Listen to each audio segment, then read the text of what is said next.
When it comes to long-term success, what are the principles you think people should take away? What adds to long-term success? What is the role of money? Both heavy questions, right? And I wish there was an easy answer in 5 minutes or like 2 minutes that I could share.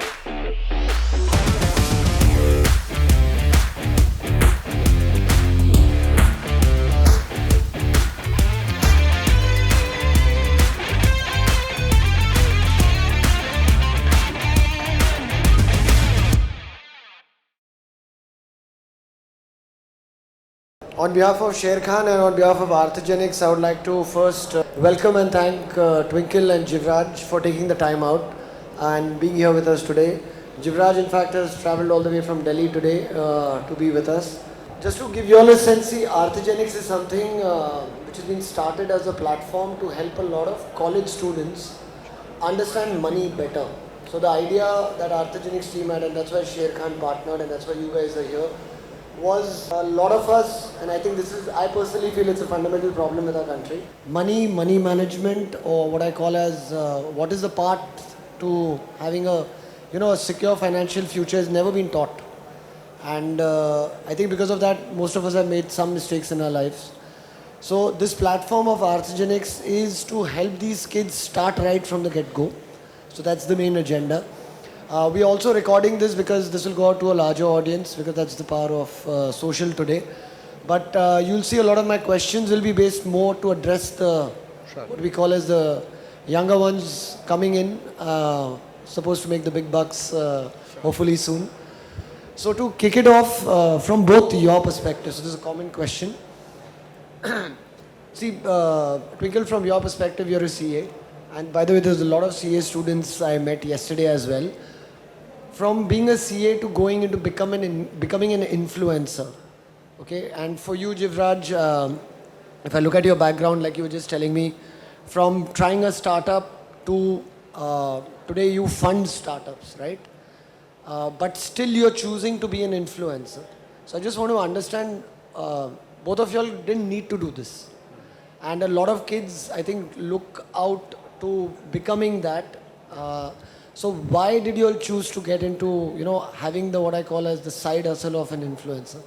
So I think being a content creator or an influencer sends your message to the masses. If I would have practiced as a CA, the conventional method, I would have held maybe 10, 15, 20. But then here I have a platform where there's no end number to it. I can just, whatever I say has a value, people are watching. And I can just educate people about what should be done or what's right, or how they can save money, or how they can do things the correct way and not make blunders.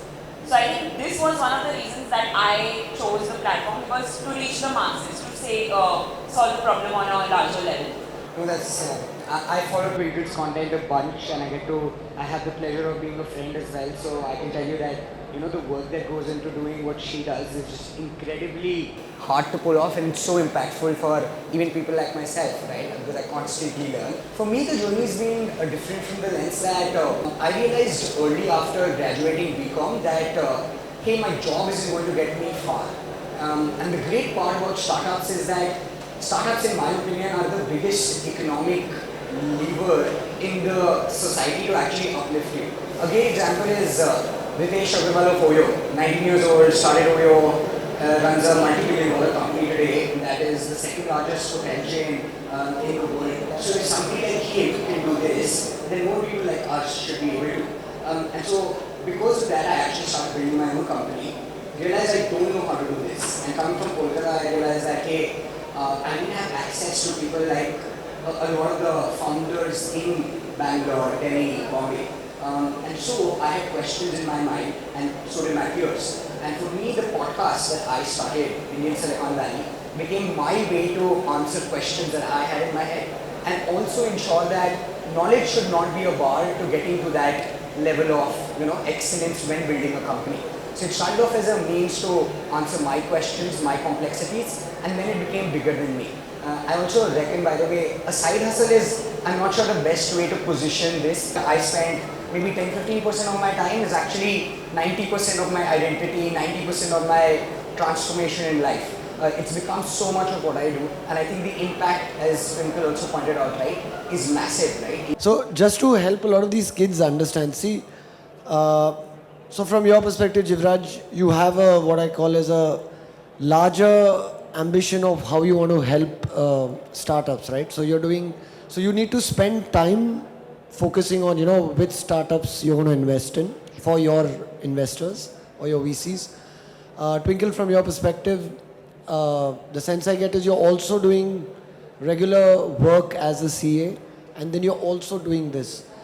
So just as an input to everyone, I mean, how do you all then manage the time aspect on this? Because it's like, so I won't use the word side hustle, but it's like you have two passions in life. Yeah. So how do you then manage time? Because, and maybe you've mastered it now, but initially, even to say, I want to experiment, just to give them a guideline of how do they get started on this part to see if it's something they enjoy. On my end, what helped me was when I was starting the podcast, I was actually not doing as many things as I do today. So the first quarter or so of building the podcast was more so singular attention of sorts, right? So I was spending a disproportionate amount of time. So let's say 60-70% of my time was the podcast. This is when I was starting out. So this gives me a good playbook to be like, hey, I know my priority one is investing, so I'll spend 70% of my time there. I know 10-20% is going to get spent on the boring, same thing that needs to be done. And by the way, boring is great. A lot of stuff gets done because you do the boring really well. And the 10% that I have left, I try to experiment.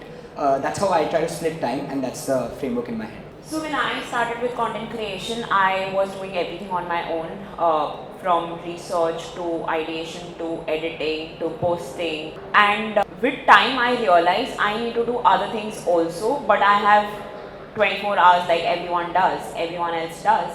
So for this, I started building a team. I started delegating more work. Wherever I realized if this work can be delegated to someone else, should be, because I can't do everything on my own for the long, if I have to be in this for a longer run. So now I have a team. I started delegating wherever I was not required. I also learned in the process the importance of saying no. There are a lot of times when you just prioritize things which are not actually important or are not providing value to your time. So learning to say no to those things is really important. This is what I learned through the process. Let's now come down to what a lot of kids want to understand, right? Managing money.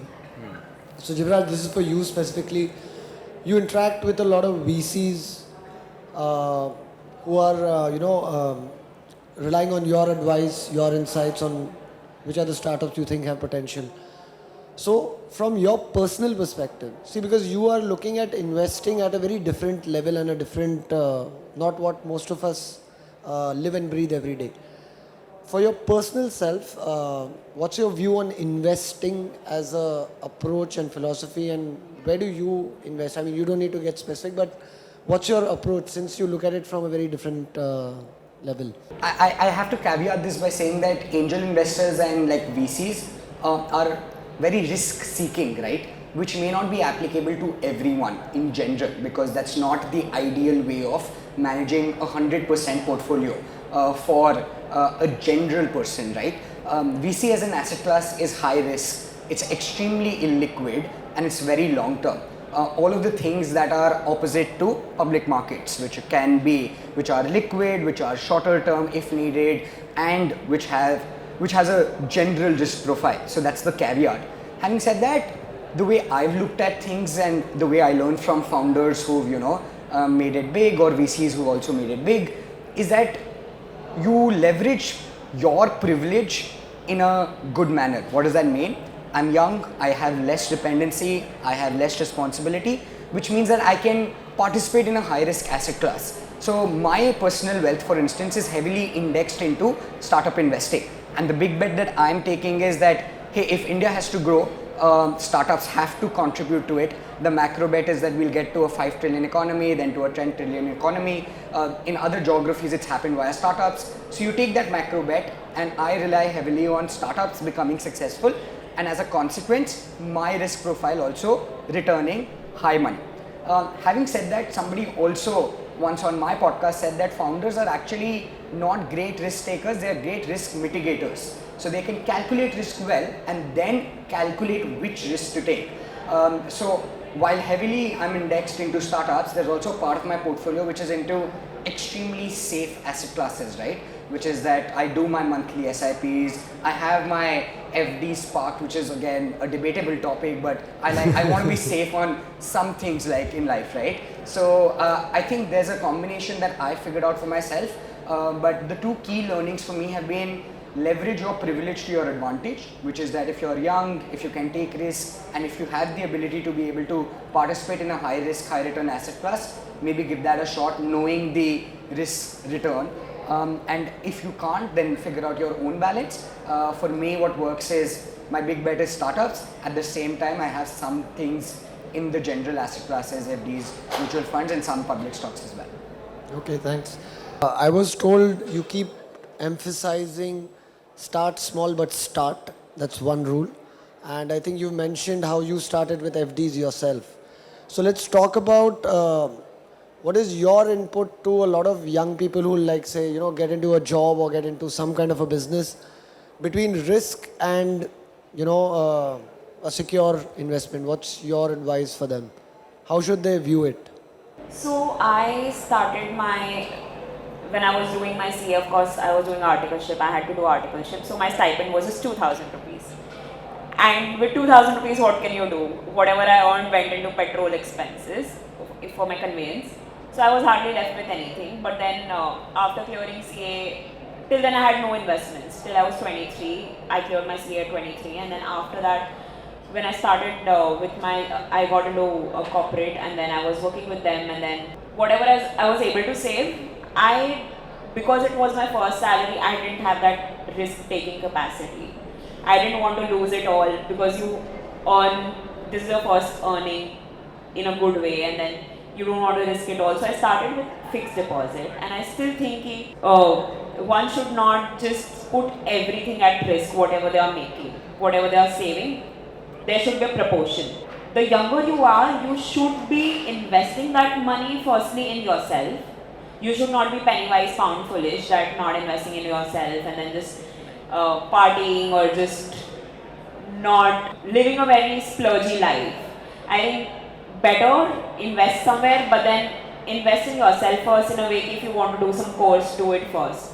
The point of starting earlier is don't just spend all your money nonchalantly, thinking that nothing can happen in future. Now that I don't have responsibilities enough, I don't have to look after a family, I'm just a kid, I'm just in college, doesn't mean that this money will just splurge onto everything and anything. And if you invest it now, whatever is left with you, you can just, when it compounds, it will help you in the future somewhere. So start early, but start carefully.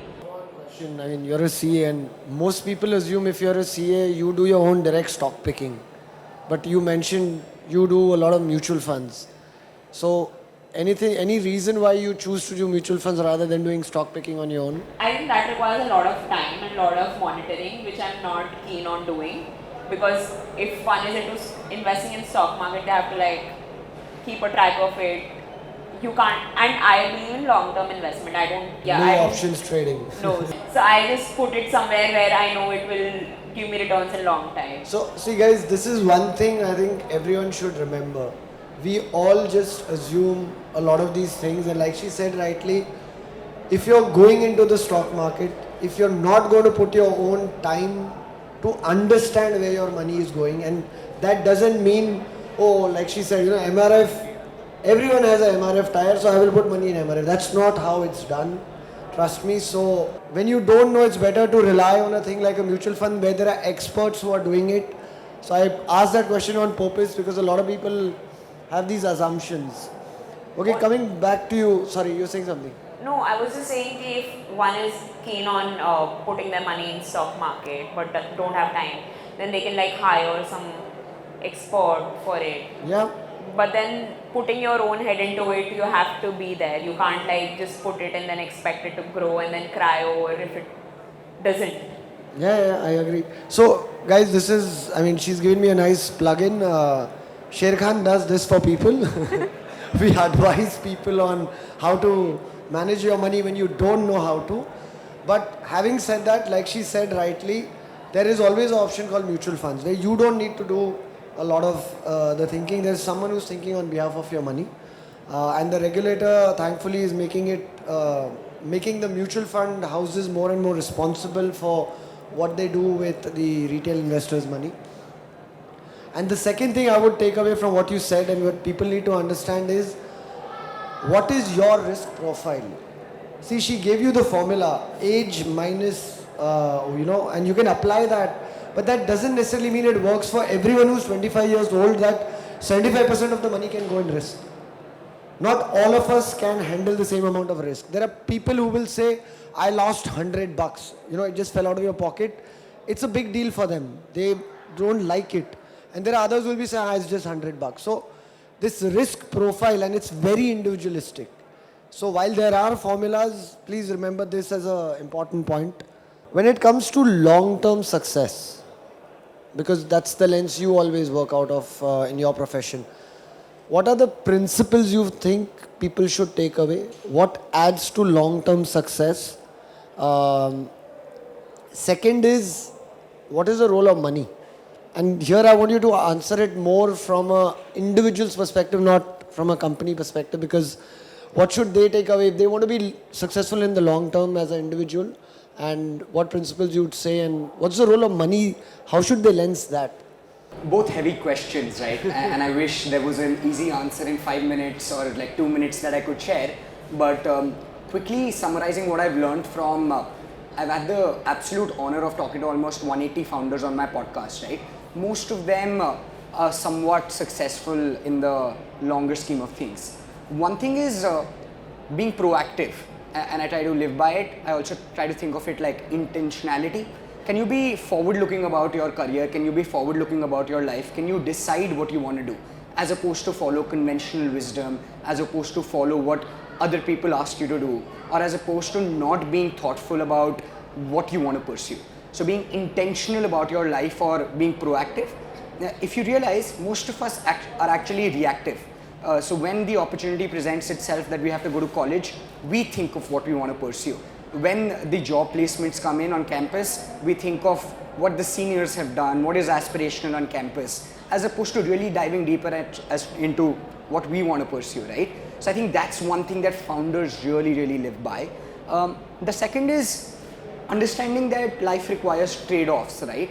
Which is to say that, hey, if you want to get to some place, don't just look at the end destination. The best parallel is if you want to, don't look at the view from the top of the mountain, look at the climb, right? If you can really empathize with the climb and what it means to survive and acclimatize yourself to a bad mountain climb, right? And if you're willing to put in the effort to, train yourself to go through that climb, that is the more important part than saying that, hey, I want to see the view from the top, right? Because the view from the top is what we all aspire to achieve.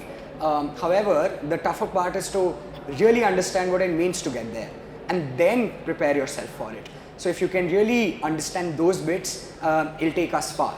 And the third bit is knowing what your worst outcome is. I think most founders, the best part about them is they understand that at the least they can come back to a job. Which means that, hey, if I took an attempt to build a company for 2-3 years and I'm still unable to achieve my end goal, I can come back to where I was. Which means in the 30-year life cycle, I would have lost 10% of my life, yet gained immensely in terms of learnings, immensely in terms of what I want to achieve, immensely in terms of so many other things. I think we often underestimate our downside and overestimate what the downside looks like, right? They calculate the downside and then they go after the immense upside. One of my favorite quotes is from Naval Ravikant, who is a great thinker in modern day capitalism. He's the founder of AngelList. Strongly recommend reading him. He says, go after things which have asymmetrical risk. Limited downside, unlimited upside. Great example, I start a podcast. Limited downside is the time that I invest. Unlimited upside is I've interacted with 180 people, I started investing in companies, I network with them, I have great friends, I have great mentors, I do a bunch of things, right? So that's the best comparable. So figure out what your risk taking, not ability in life is, but what your worst outcome is, and then optimize for the long term. I'll just quickly conclude on the money part. This will sound very cliched and maybe non-relatable, and I'm also trying to make peace with it. But the marginal utility of making money beyond a point reduces, right? So you need money, and this is also, by the way, borrowed by Naval. So lack of money brings unhappiness. More money does not bring happiness beyond a point.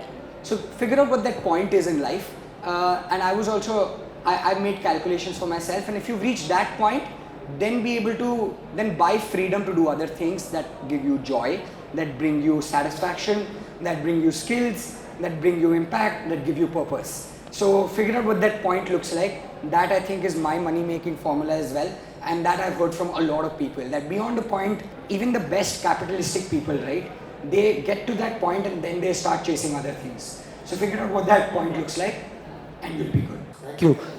So Twinkle, and this is more, we see a lot of this, and I mean, thanks to a lot of it improving now, with creators like you coming in. But there's always been this thing about when it comes to women and investing, there is still, I think India still has a distance to travel where it's not dad, brother, partner, husband. What's your view on that? I know I personally feel India still has a distance to travel, it's improving. But what's your view on that? So I think first reason that this comes from is not a lot of women are bread earners. They don't have the access to money as male counterparts do. Not a lot of women are allowed to work in their households. They are protected, they're not allowed to earn, and hence they don't have the access to money as males do, and hence the investing doesn't come, because if they don't have the money, how will they invest? Secondly, I think in general the table conversations and how they're put down by family.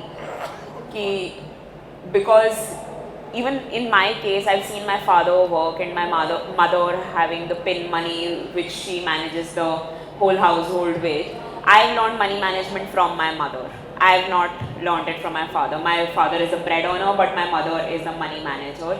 She used to get 20,000 per month to run the house, and she used to do it amazingly. 5 people in the house, the whole ration, and clothes for us, clothes for herself. In tight budget, amazing with what she did. And women in general are lesser risk takers. They are very careful with money because they have limited resources in hand, and hence they are not bigger risk takers, while male not just male, but whoever is earning or men are just risk takers, and that goes in their business also. When in business it's required to put in the money, plow in whatever you're earning back to grow more. And so women are lesser risk takers but amazing managers with money. I think the only reason why in general women are not investing more is because they're not the bread owners of the house. But I think things are changing. I've seen women outshine, but we're not there yet.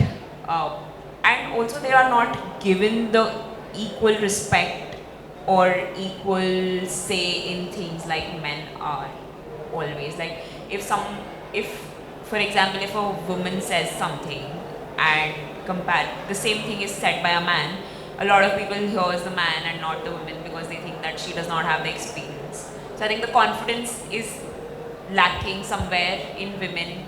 If we don't have a say, we don't have... So have you made the change? Are you managing your own money now? I manage my own money, but for some reason I still go to my father for some advice. That's fine. See, that's... Because I see him as because he's out of respect I go to him, though I'm a CA, but he has 25 plus years of experience than I do in the business. So Jivraj, coming back to you again,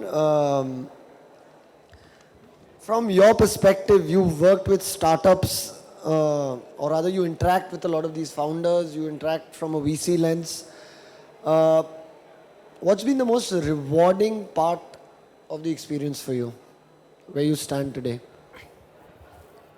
Honestly, the good part about what I get to do is I get to interact with people who are doing such diverse, interesting things. Sorry about that. I'll tell you, for instance, right? Yesterday, I interacted with somebody who's building a social impact company in the climate space. At the same time, somebody is building an AI company which is solving for sales folks at B2B companies. At the same time, I interacted with a deep tech company trying to build longer life cycle EV batteries. And at the same time, I spoke to somebody who wants to build a home care brand wanting to replace Surf Excel. Somebody put this really well. An average investor in startups has the best daily set of conversations you can possibly imagine, because you're talking to founders almost always, right? And as a consequence, you get to learn so much. I've actually never been a fit person, but in the last 1.5 years, I have learned fitness from the people I interact with, because the startup founders I interact with are either building companies in fitness or they themselves embody it. And so much of that percolates. Somebody I'll come across will have, a unicorn founder who's built a multi-billion-dollar company will tell me over coffee about how they have had to, for 10 years, not spend enough time with their family. And that will make me realize that, hey, maybe I can build a process and life around prioritizing family from the very start and build a mental model around it. So hands down, the people I get to interact with are so diverse, so mature, so learned, that my daily conversations are something that I'm extremely grateful for, and I lucked out on that front. Like I can think of a topic and text anybody, and I know I'll get a response instantly and an opportunity to learn from them. And in fact, like part of that has been like knowing Twinkle, for instance. This panel is a great example, right? I met Twinkle through a friend of mine, whom I met through a friend of mine, and that all of that happened because I work in startups. I'm not even, at the time, I wasn't remotely even close to the, influencer world. I was doing an audio podcast. So I didn't view it as a, let's say content creation journey. But over a period of time, I made friends with such diverse people purely by virtue of what I get to do. So I think people, and I can't emphasize enough on it, right? Like, irrespective of what you do, try to figure out a way to surround yourself with diverse people and learn from them. Great things in life will get figured out just purely because of this formula. So interesting. I would like to build on that. I think when you were speaking, I guess somewhere indirectly the joy is you're seeing the potential of this country and the minds. And it's like Badega India is what you're seeing. These are kids sitting on ideas which they might not know how it's finally going to get cracked, but there is a karna hai, which is, I guess there's a joy in that to watch it happen on an everyday basis in your work thing. Nice. So when it comes to personal finance, like your own money, which you have earned, not what dad or grandpa and mom are going to keep on the side in some SGBs, but on a real serious level, what's the one piece of advice you'd really give to someone who's, say, in college, about to start off? When it comes to your own personal money, what's your advice? What's your advice? I think figure out a way to, it's a repeat of what I mentioned earlier, but figure out a way to be proactive about money as well. Like, I don't think I was while I was in college, but then I interacted with so many people who helped me set benchmarks. What money do you want to earn by what age? How do you look at the big money being earned? How do you look at asymmetry in life? How do you look at building out different forms of passive wealth, if that's something that you want to achieve? So I think it starts with being proactive, which will help you on a trajectory of being aware and then making the right decisions. So if you can start spending enough time in crafting that journey and then executing it, I think there's a lot of merit to it, and that will subsequently include knowing what you're doing, figuring out your risk profile, and all the different things we've spoken about today. So figure out a way to be more proactive about the money journey in life, and you can then set the right benchmarks that you want to achieve. Because that's when I realized, in India, you're not taught the concept of how to manage personal finance in a stable manner. But what Jivraj said is very interesting.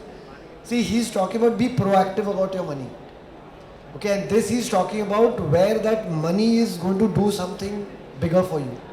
As opposed to, I think, most of us are caught up, and it's the power of consumerism that India is going through right now. Most of us are very proactive about where we are going to spend next. as opposed to being proactive about what we want to really achieve on a larger time frame. Because most of us will know we want to buy that car, we want to buy that phone, we want to buy that house, we want to buy or on that holiday. But if like he said, what do you proactively want to achieve with your money? That's not where the sooner you start thinking, I think, and what I really like about what you said is that could be a way for people to start thinking about why save.